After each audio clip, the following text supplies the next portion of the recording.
कुंडल या गावात आलो आहे विजिटसाठी. तर आपल्याकडनं 22 दिवसाचं सगळं लसीकरण झालेला.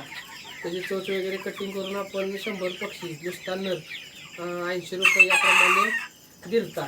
तर त्या शेतकऱ्यांकडनं आपण बाकीची माहिती जाणून घेऊया. तर तुमचं नाव वगैरे सांगा. नाव ओंकार अनिल पाटील. ॲड्रेस आहे कुंडल, तालुका पोलीस, जिल्हा सांगली. पोलीस तासगाव रोडला आपलं शेड आहे. आणि त्यात का 22 दिवसाचा आपलं पक्षी मिळालेला आहे. लसीकरण करून चोच कट केलेली पण आहे आणि वाढ वगैरे व्यवस्थित सगळे आहे. आता तुम्ही किती रुपयाला आणलेला पक्षी? आपण 80 रुपयाला पक्षी घेतलेला आहे. आणल्यापासून मर वगैरे काय? मर एकच झालेला आहे. बरं, म्हणजे त्याच्यावर तुमची मर मर वगैरे नाही, मर नाही काय झालं. बाकी खाद्य पाणी वगैरे? पाणी वगैरे व्यवस्थित आहे.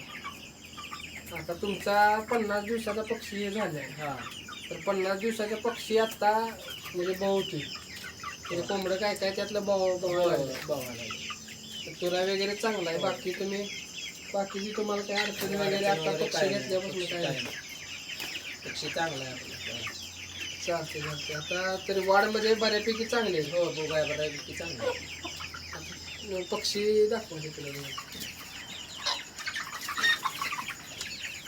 तुरवा नाही